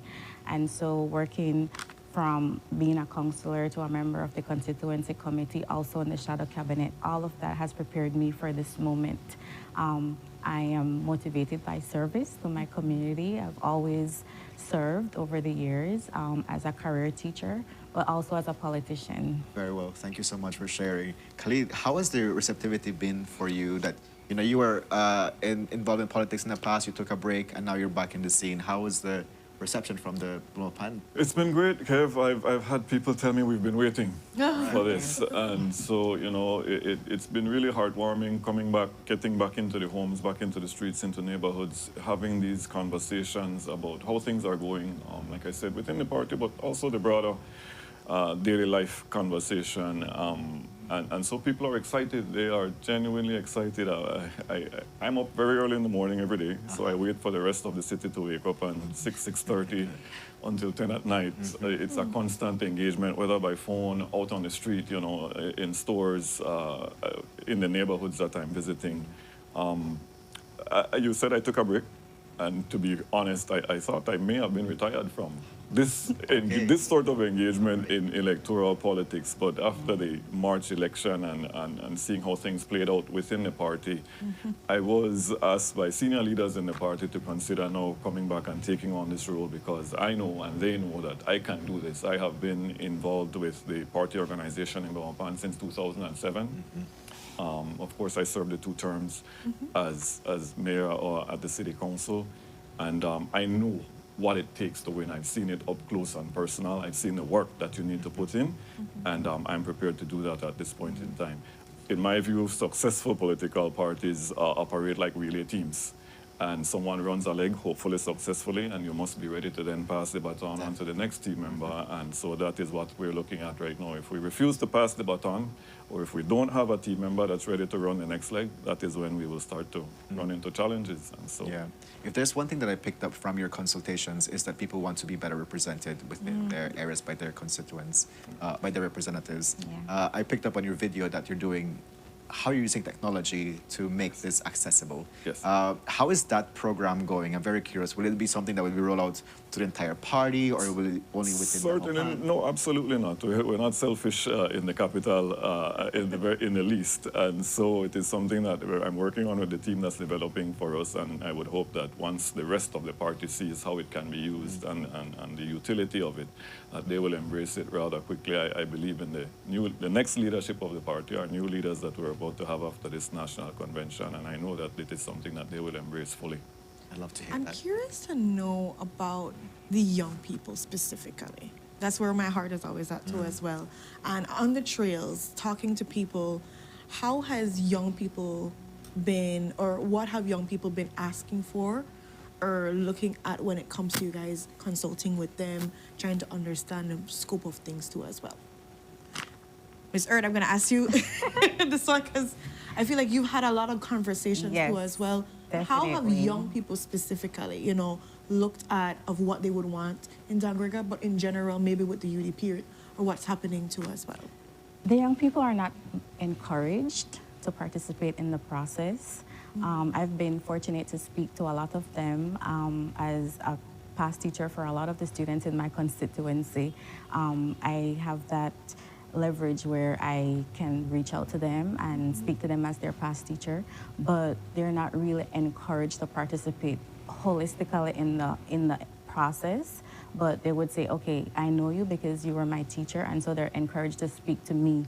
But how do we get to the point where they can participate in the entire process, in voting? There's a gap. And also after voting, how can they hold their leaders accountable? So those are conversations that we need to continue to have moving forward. But they are encouraged to see another young person running in the constituency. A lot of people from my generation are happy to see that I finally made this decision to contest the caretaker convention, as it's the first step towards being the next era representative of my constituency. Yeah, so the convention is this Sunday. Mr. Webster, what are your feelings about it? Any message you would like to share with your people that are going to come out and vote on that day? I'm very curious to know. Well, I would want to say, first of all, good morning to Dangriga. Good morning to Sarawi. Good morning to Dangriga, Sarawi, and Hope Creek. Once again, I put my name in the hat. I want to speak about just a few things. I want to ensure that we can develop our community. One of the development that I want to ensure that we get done is to ensure that we provide electricity in our farming area and water. We also want to focus on the beach. My plan is to give the beach to the schools so that they can help in order to develop the beach. They will find love for the beach. I also believe that with that, once the beach is developed and it's clean, well, you know what happens next. People want to come out, have fun, party, enjoy the beach, so to speak. And I hope that we can then do educational drives. I think one of the things that hurts, though, is that when you talk about education, people get the concept that you have to go to school. But the workshop do work. And I believe that if we begin to implement these workshops, then that should overcome the ride in order that the entrepreneurs can really benefit from the things that we are going to offer, or I am going to offer for the farmers, for our entrepreneur, and of course, the women in our community. We need to find ways to ensure that we can help to make sure that we can all grow as a people. And that is where I sit. So, October 5th, come out, vote for Richard Arthur Webster. We're here. All right. And of course, if people would like, because I know covering ground is hard. Yes. It's taking a lot of time to talk to people. If they'd like to be able to reach out to you or at least have a phone conversation, Facebook, whatever it is, some message conversation, where could they go to be able to reach out to you or your team? Everybody know Mr. Chavez. That is my campaign chairman. And by extension, I want to say good morning to my executive committee. And good morning to the campaigners who have been working tirelessly to ensure that they meet the voters out there. But they can call me. My number is 611-136. And of course, they can also reach out to my chairman. His name is Alden Chavez. He has been a long-standing member of the United Democratic Party. And we go from there. Very well. Thank you so much, Mr. Webster, for sharing. As we start wrapping up this conversation, I'm going to ask you for your last words for your constituents or for people tuning into this space. Earth, do you have any last message to share with our viewers? Sure, definitely. I also want to give greetings out to the constituency of Dangriga, Hope Creek, and Sarawee, to my entire team, my campaign manager, campaign strategists, all the zone leaders in town, Sarawee and Hope Creek. Good morning, everyone. Thank you so much for your support. I've been getting incredible support from the constituency. You've seen me around all these years, born and grow Dangrigana. And I'm here once again offering my services to serve you. And one of the things that is key to my campaign is leadership. And it's not something that I'm only speaking about, it's something that I have demonstrated over the years, both through being a teacher and as an elected representative in Dangriga town. And one of the things that is very important to me is consulting with the community. And so because of that, we will be doing a lot of consultations. One of the projects that I worked with as a past councillor and deputy mayor was drafting a park policy for the municipality. And that was designed through research, and the policy was adopted by the council. And so we want to do more of that in the municipality, in the entire constituency, where our development factors in input from our constituents, but also that we have policy that we're going to follow, that we have strategic planning, and that our development is something that is inclusive. And people, and data. Thank you so much, Earth, for sharing that. Khalid, do you have any last words for our viewers? Kevin, Renata, thank you for having us. Good morning, Belmopan. I noticed that your sunrise this morning was from the beautiful capital city of this country. I didn't realize that you were living in Belmopan for that period of time, Kevin. But yes, good morning, Belmopan. I'd like to say good morning to everybody behind the scenes that is a part of my effort towards this convention on Sunday. I can't get into naming every little last one of them because that will So take you'll make too a much mistake and time. forget somebody. Right. I want to invite the residents, registered voters of Belmopan to come out and participate. It is our internal process for choosing the next leader of our party in the city. We will get to the red versus blue down the road, but for right now, it is important that we get our United Democratic Party house in order. It is critical. As in the short intro video that you aired there, I'm basing my approach on three things: inclusion, accessibility, and innovation. It is time that we get back to the basics that will allow us to build a firm foundation to be able to contest elections and be successful in elections going forward. So I really want to take the opportunity to invite everybody to come out, support the candidate of your choice. We have maintained a very positive campaign. The other candidate who will appear on the ballot was a former councillor with me at City Hall, so there's a lot of love there. Absolutely no, there's no enmity, no discord or anything like that. And so please, Belmopan, come out, make a choice. I am offering myself to lead our party. I believe I have the requisite skills that are required to be able to get us back to our winning ways. So we wish you... If you will give me just 15 seconds more, I would like to extend deepest sympathies to the family of Miss Gwendolyn Zetina, who passed away overnight. She was a pillar of our community, certainly a fixture in her church parish there at Our Lady of Guadalupe, and a stalwart member of the United Democratic Party apparatus in Belmopan. And so I would like to express my sympathies to her family and loved ones. Thank you. And of course, just for both of you, if there's a contact number or Facebook page people can go to be able to reach. So I'm available on Facebook, Earth Feliz Lopez, and Instagram, same name. And my contact number is 610-9040. So I can be reached there. 610-9040? Yes. Okay. And Khalid? Sure, you can reach me at phone number 614-6923. I do have my personal Facebook page, and once we get past this convention on Sunday, then I will open the one that's for the political purposes. All right. Perfect. So I put the numbers in the chat for everyone, so that if in case you never they never come to your house and sit down and eat teach you, you can be able to message them in, just share your concerns, maybe set up a consultation, something along the line, so that they can be able to reach out and hear what you have to say. It's really important, like you mentioned before, consultations, to make sure whatever you're doing is not based on what you want to do, but what the community is asking for. It's really important for that. But thank you for the conversation and all the best. All the best for on this. Sunday. Yeah. Thank you. Thank Sunday, you. right around the corner. Sunday dinner and convention in one. What a way. Yeah. But with that, guys, we've come to the ending of our show as well. Time just like that, 8:27.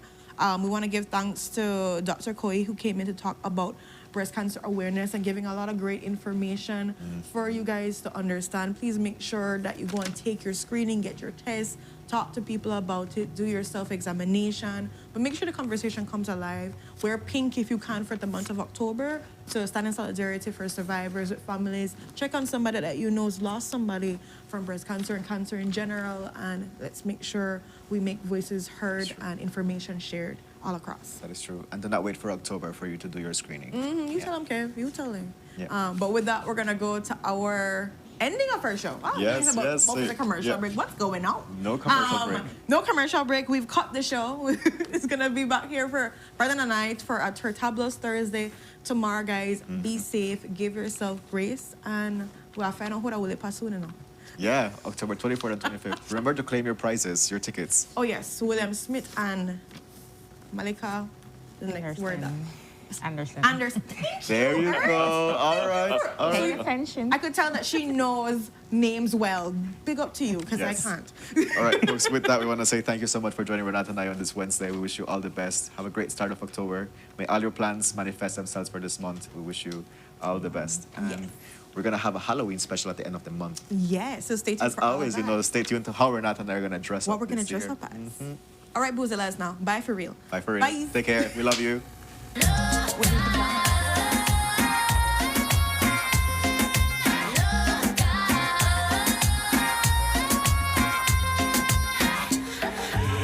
no soy viejo, pero tengo la cuenta como uno. Si quieres a la cama, yo te llevo el desayuno.